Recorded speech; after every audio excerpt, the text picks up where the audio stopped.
ശ്രോതാക്കളെ, the story of the സയൻസിന്റെ 289 അധ്യായത്തിലേക്ക് ഏവർക്കും സ്വാഗതം.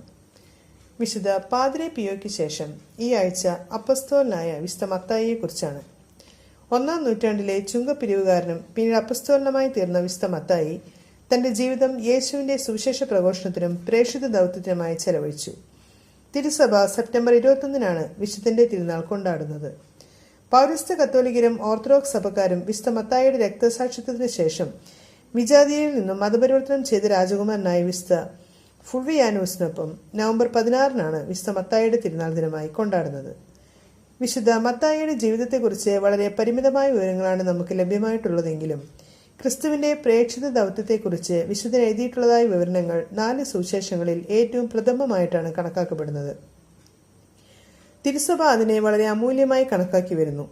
ചുങ്കപ്പിരിവുകാരനായ വിശുദ്ധ മത്തായിയും യേശുവുമായിട്ടുള്ള അത്ഭുതകരമായ ആദ്യ കൂടിക്കാഴ്ചയെക്കുറിച്ചുള്ള വിശുദ്ധ മാർക്കോസിന്റെയും വിശുദ്ധ ലൂക്കായുടെയും വിവരണം മത്തായിയുടെ സ്വന്തം വിവരണത്തോട് സമാനമാണ്. തങ്ങളുടെ അധികാരികൾക്ക് വേണ്ടി കൂടുതൽ ചുങ്കം പിരിക്കുന്നതിനനുസരിച്ചായിരുന്നു ചുങ്കപ്പിരിവുകാരുടെ ജീവിതത്തിന്റെ ഉന്നതി. അതിനാൽ അക്കാലങ്ങളിൽ റോമൻ സാമ്രാജ്യത്തിനു വേണ്ടി യഹൂദിയയിൽ ചുങ്കം പിരിച്ചുകൊണ്ടിരുന്നവരെ സമൂഹത്തിൽ വെറുക്കപ്പെട്ടവരായിട്ടാണ് കണക്കാക്കിയിരുന്നത്.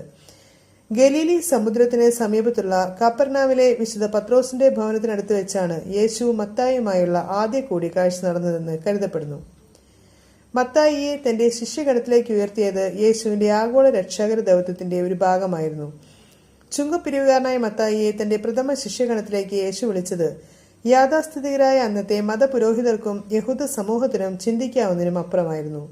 എന്തുകൊണ്ടാണ് നിങ്ങളുടെ ഗുരു ചുങ്കക്കാരുടെയും പാപികളെയും ഒപ്പം ഭക്ഷണം കഴിക്കുന്നത് എന്നതായിരുന്നു അവരുടെ ചോദ്യം. എന്നാൽ ഞാൻ നീതിമാന്മാരെയല്ല പാപികളെ വിളിക്കുവാനാണ് വന്നിരിക്കുന്നത് എന്ന യേശുവിന്റെ മറുപടി അവർക്ക് ചിന്തകൾക്കും അപ്പുറമായിരുന്നു.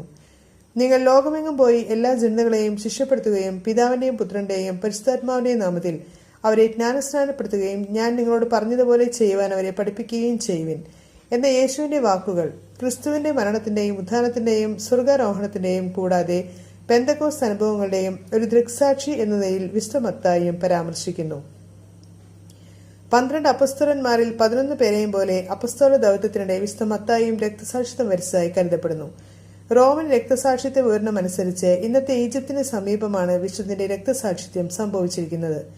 ഒരു വിശുദ്ധനും സുവിശേഷകനും എന്ന നിലയിൽ വിശുദ്ധന്റെ പ്രവർത്തനങ്ങൾ നിരവധി അമൂല്യമായ കലാരചനകൾക്ക് പാത്രമായിട്ടുണ്ട്. വിശുദ്ധ മത്തായിയുടെ ജീവിതത്തെ ചൂണ്ടിക്കാണിച്ചുകൊണ്ട് 2006 ബെനഡിക്ട് പാപ്പ പറഞ്ഞത് ഇപ്രകാരമാണ്: വിശുദ്ധിയിൽ നിന്നും അകന്നു നിൽക്കുന്ന പാപികളായവർക്ക് ദൈവകാരുണ്യം വഴി ജീവിതത്തിൽ അത്ഭുതകരമായ മാറ്റങ്ങൾ വരുത്തുവാനുള്ള ഒരു മാതൃകയായിട്ടാണ് വിശുദ്ധ മത്തായിയുടെ ജീവിതത്തെ സുവിശേഷം നമുക്ക് നൽകുന്നത്. 9-ാം നൂറ്റാണ്ടിലെ കെൽസിന്റെ രചനകൾ തുടങ്ങി JS പാച്ചിന്റെ വിശുദ്ധ മത്തായിയുടെ സഹനങ്ങൾ എന്ന ഗ്രന്ഥത്തിൽ വരെ അത് നമുക്ക് ദർശിക്കാവുന്നതാണ്.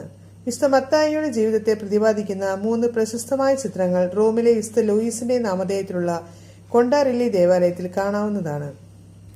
ഇനി നമുക്ക് ഇന്നത്തെ ചിന്താവിഷയം എന്താണെന്ന് ശ്രദ്ധിക്കാം. എത്ര കാലം പരിചയമുണ്ടെന്നതിലല്ല, എത്രത്തോളം മനസ്സിലാക്കി എന്നതിലാണ് കാര്യം. ഏവർക്കും നന്ദി.